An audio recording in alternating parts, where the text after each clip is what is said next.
ఆంధ్రప్రదేశ్ రాష్ట్రంలోని లక్షలాది ముస్లిం సోదరులు గత 8 సంవత్సరాలుగా విజయవాడ నడిబొడ్డులో ఉన్నటువంటి హజ్ హౌస్ శిలాఫలకాన్ని చూస్తూ హజ్ యాత్రకు వెళ్ళేటటువంటి దుస్థితి, దీనస్థితి ముస్లిం మైనార్టీలు. 12/5/2018 అప్పటి మరియు ప్రస్తుత ముఖ్యమంత్రి వర్యులు నారా చంద్రబాబు నాయుడు గారు అంచనా విలువ 80 కోట్ల రూపాయలు. చూస్తే ఇక్కడ శిలాఫలకం ఒకటే కనబడుతుంది.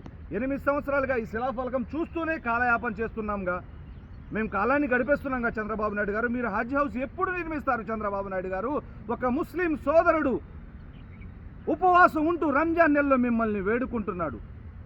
ఇదేనా మీకు ముస్లింలపై ఉన్నటువంటి చిత్తశుద్ధి? ముస్లింలపై ఎందుకు మీరు సవితి ప్రేమ చూపిస్తూ ఉన్నారు?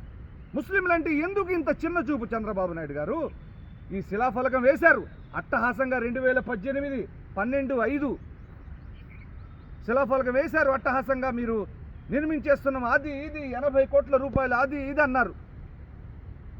దీని నిధులు కొంతవరకు విడుదలైనవి. ఆ నిధులు ఎక్కడికి పోయాయి? దేనికి ఖర్చు పెట్టారు? ముస్లింలను మభ్య పెడుతున్నారా మీరు? అది కూడా డేట్ ఇక్కడ చూడాల్సింది ఏంటంటే 12/5/2018.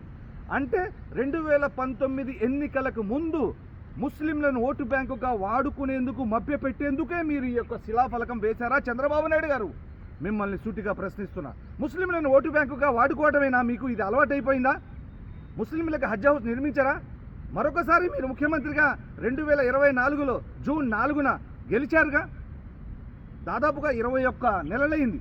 ఇప్పటికైనా హజ్ హౌస్ గురించి మీరు పట్టించుకుంటారని, దీనిపై ఒక ప్రణాళిక రూపొందించి అతి త్వరలోనే మీరు హజ్ హౌస్ నిర్మాణం చేపడతారని చెప్పి కొన్ని రోజుల క్రితం ఏదైతే ఎన్ఎండి ఫారూక్ గారు శాసనసభ ప్రశ్నోత్తరాల సమయంలో ఏదైతే మేము ఇస్లామిక్ సెంటర్తో పాటు హజ్ హౌస్ కూడా నిర్మించేస్తాం అమరావతిలో ఉన్నారు. అమరావతిలో కాదు మాకు కావాల్సింది.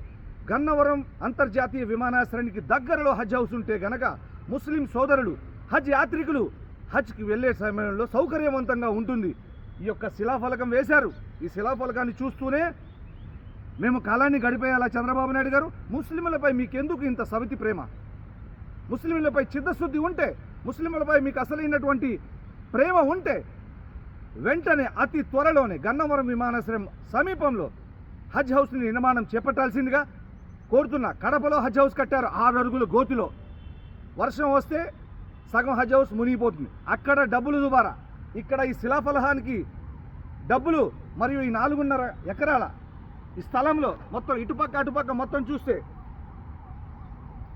ఇక్కడ అంగరంగ వైభవంగా ప్రారంభోత్సవం చేశారు. దానికి కోట్ల రూపాయలు ఖర్చు. అది ప్రజాధనం వేస్ట్ అయిపోయింది. ఇది కూడా ప్రజాధనం వేస్ట్ అయిపోయింది. ముస్లింల కోసం ఏదైతే మీరు కేటాయించినటువంటి 80 కోట్ల నిధులు ఎక్కడికి వెళ్ళాయి చంద్రబాబు నాయుడు గారు? హజ్ హౌస్ ఎప్పుడు నిర్మిస్తారు చంద్రబాబు నాయుడు గారు? దీనిపై చంద్రబాబు నాయుడు గారు మరియు ఎన్ఎండి ఫారూక్ గారు, మైనార్టీ మంత్రివర్యులు, ముస్లిం మైనార్టీ నేతలు కూడా దీనిపై సమాధానం చెప్పాలి. హజ్ హౌస్ లేని దుస్థితి ఆంధ్రప్రదేశ్ రాష్ట్ర ముస్లిం సోదరులది. దీనిపై తక్షణమే ప్రభుత్వం స్పందించి హజ్ హౌస్ని నిర్మాణం చేపట్టాల్సిందిగా ముస్లిం రైట్స్ అండ్ వెల్ఫేర్ వ్యవస్థాపక అధ్యక్షుడు సయ్యద్ నూరుద్దీన్ విజయవాడ రామవరపాడు నుంచి కోరుతున్నాడు.